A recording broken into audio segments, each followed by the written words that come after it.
everyone, welcome to the first video of this channel.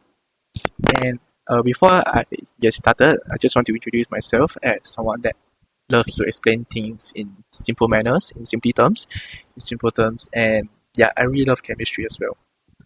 So to start off today, we'll be looking at mole concept, and I believe that to first start off to lay our foundation, it's very important to know how to count moles. Yeah, and I know that it can be confusing for new students that are new to chemistry. So here's the definition of mole, of a mole that I found online.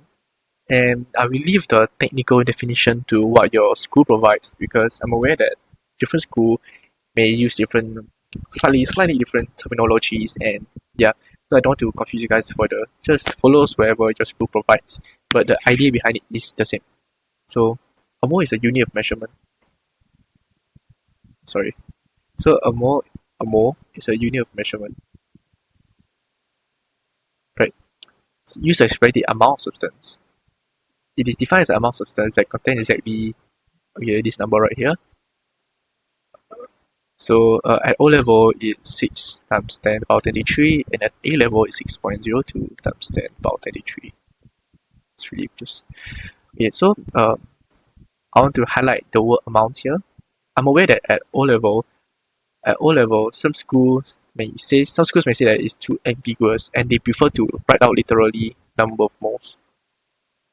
Yeah, but at the A level, we are taught that the word amount in science in general refers to number of moles already. So use whatever your school prefers. And it could be atoms, molecules, ions, or other chemical entities.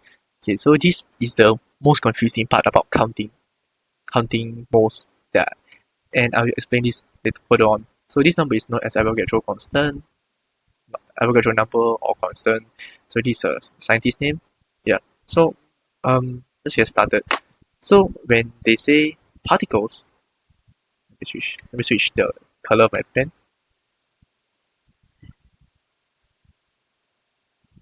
Okay, so particle is a generic term that we use to refer to different so-called things in chemistry.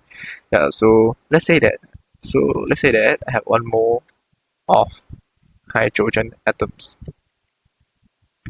It simply means that I have 6 times 10 to the power of 23 hydrogen atoms. So 1 mole is equal to 6 times 10 to the power 23. It can be anything that you're referring to. So let's say that I have 1 mole of carbon atoms. It means the same thing. I have 6 times 10 to the power of 23 carbon atoms. Yep. So it can be really any element that you're referring to.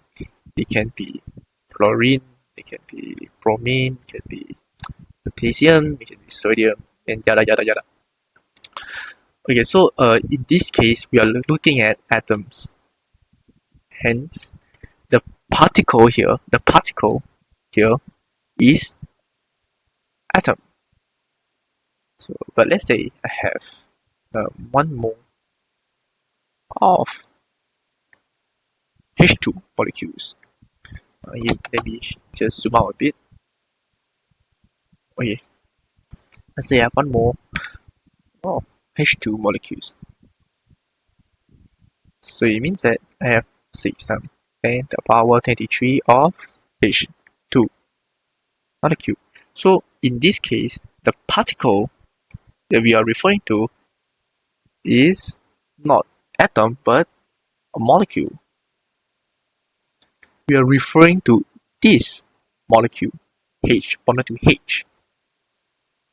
So we are considering it as a whole package. We are considering one HH, another HH, another HH, until 6 times 10 to the power 23. But in this 1 mole of H2 molecules, we actually have 2 times 6 times 10 to the power 23, which equates to 10, 12, which equates to 1.2 times 10 power 24. We actually have 2 mole of H atoms. Okay, I slow down a bit, sorry. So why so? It's because in one H2 molecule, we actually have, this is the first H atom, this is the second H atom. So in one H2 molecule, we have 2 atoms. Hence, you have to multiply by 2. So 2 times 6 times 10 power 23. So you have 2 more of hydrogen atoms per mole of H2 molecule. So similarly, if we're looking at other molecules such as carbon dioxide, 1 mole of CO2, we actually have 1 mole of carbon atoms, but we have we actually have 2 moles, I can't say undo it. We actually have 2 mole of oxygen atoms instead. Yeah, because here's a subscript 2, so the structure is like that. Then you can see there's 1 carbon atom and 2 oxygen atoms per molecule. Hence 1 more carbon atoms and 2 more of oxygen atoms. So the particle can refer to molecule, to atom. It's just generic things that you are talking about. So, and it really can be anything. So like in the definition, they say it can be ions as well. So let's say that I have, let's switch back to black. Let's say I have Na plus, Cl minus, Cu2 plus. Yeah, so 1 mole of Na plus is basically 6 times 10 power 23 Na plus ions. And in this case, the particles that we are looking at, the particle we are looking at is actually ions.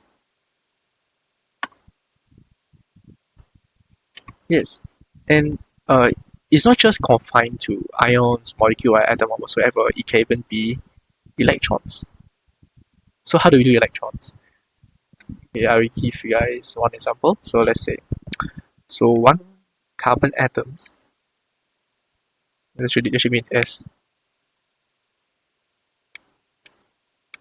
So 1 carbon atom has 6 electrons, right?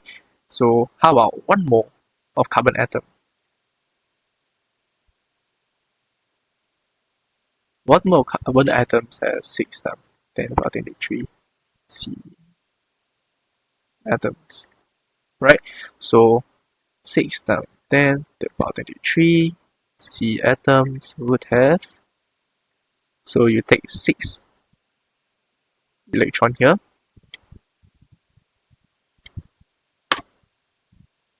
take 6 electrons here, and you multiply by 6 times 10 to the power 23, right? So actually you have 6 more of electron per mole of carbon atoms. And actually I wrote the E here for clarification purpose, so you can see that what I'm doing here is taking the 6 electron here per atom and I brought it out. And personally, I wouldn't write this electron here because I don't write out all my units, and in fact most of the time we don't write our units out in our workings. So I hope that this has made this whole concept of counting moles clearer to you guys. And I'll be moving on to other part about more concepts in future videos. So I hope this helped. See you guys next time.